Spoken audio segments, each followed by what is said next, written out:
everybody, I'm Coral. Welcome to my channel. Here you get to watch my hair fade more and more each week. And today I'm going to talk to you about what I read in January. I read 7 books. I got 2,567 pages in these books that I read. And the first one I'd like to talk about is the only flat-out horror novel I read this month, and that is Out Behind the Barn by John Bowden and Chad Lutzke. This came in this month's Nightworms package. Out Behind the Barn is the story of 2 young boys, Danny and Ronnie. They live with this woman named Maggie, and once in a while Maggie brings them friends home, and their friends usually don't get to stay very long. So they're very excited when Miss Maggie brings home another friend, a young woman named Rose, and they really hope that Rose gets to stay with them. This book, I kind of set myself up for this one because I had high expectations and this just didn't really meet them. I expected to love this, and I thought that the plot just wasn't, I don't know, it was very predictable. I think after the first couple pages I kind of guessed where this was going, and so that was obviously disappointing. But I did think that the character development was very good in this. I can imagine that that's hard to do in a 100-page novella, but they did really great with that aspect. I would definitely like to try more from these authors. I just don't think Out Behind the Barn was the one for me this month. Okay, next I have the first book actually that I read this month, and that is Hag by Kathleen Kaufman. I thought that this was a horror novel, but it was not. But I still liked it. I ended up really liking it. It's more of a historical fiction or a magical realistic fiction history. I don't know. It's set in, I think it was set in the 60s, I believe. Listen, it's the first book I read this month, so I can't remember if it's set in the 50s or the 60s, or maybe even the 70s. I don't remember. But it tells a story of Alice Grace. In between her story, there are little snippets of the history of her family. And she comes from a long line of lowland hags. Well, there's one hag, and her bloodline comes from that. So it's slowly kind of, the powers that the hag has are slowly petering out because the bloodline is diluted. Explain it, it's like a circle, and it will come back around to the beginning and start over. The hag bloodline. So Alice is a powerful woman. So this tells a story of her and her immediate family and some of their ancestors and how it all ties together as far as their bloodline goes. So I thought this was good. I liked this. I gave it a 4 stars.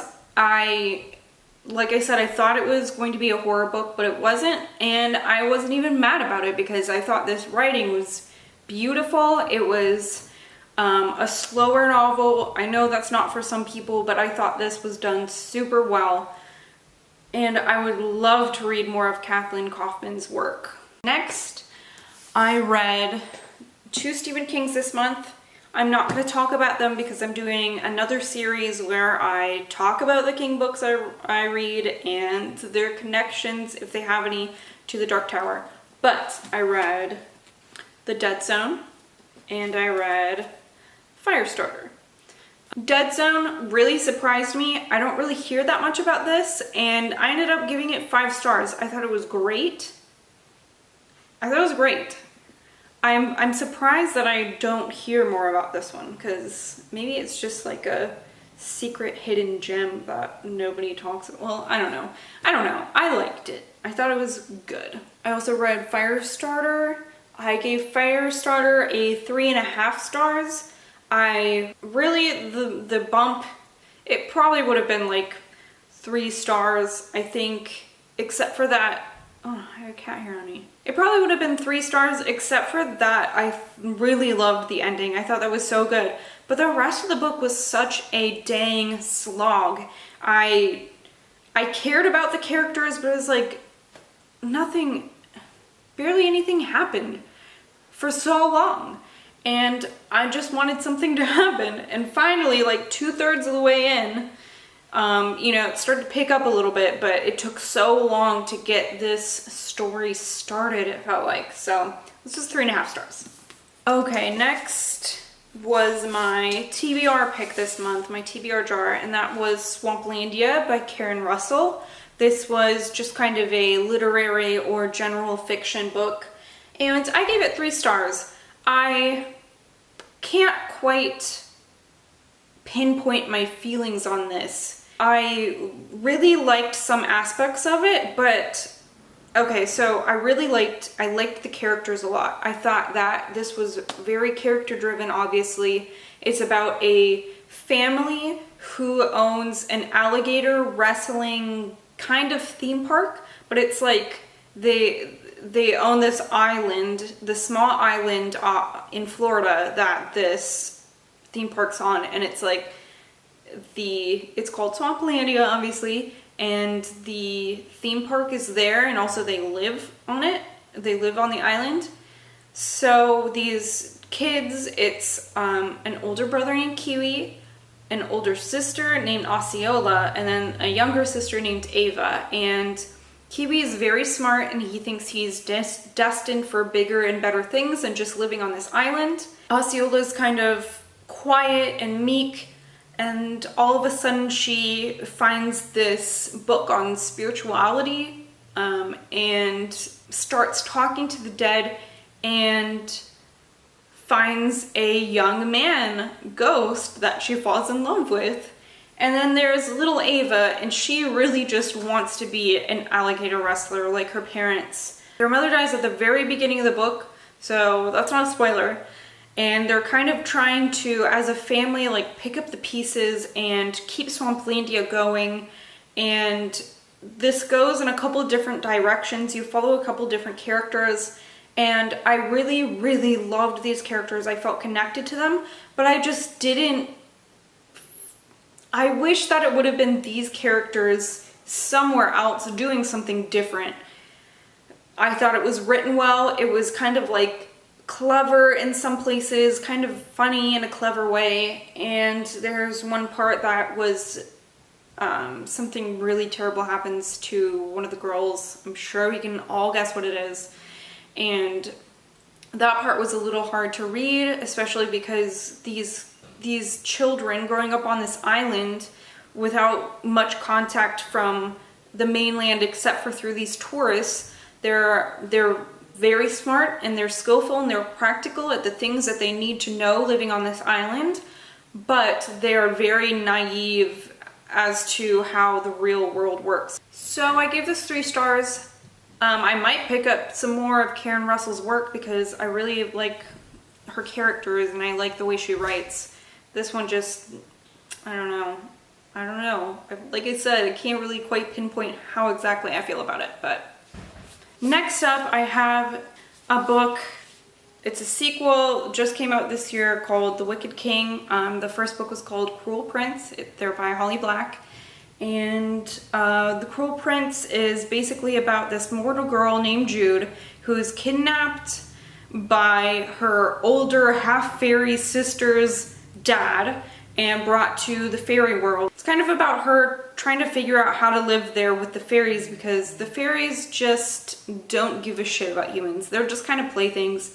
They kidnap them and poison them and play mean tricks on them. So Jude's trying to grow up in the fairy world as a mortal. And this is the sequel to that, basically. And I thought it was great. I gave it 5 stars. I'm kind of want to gush about it, but I will keep it very short.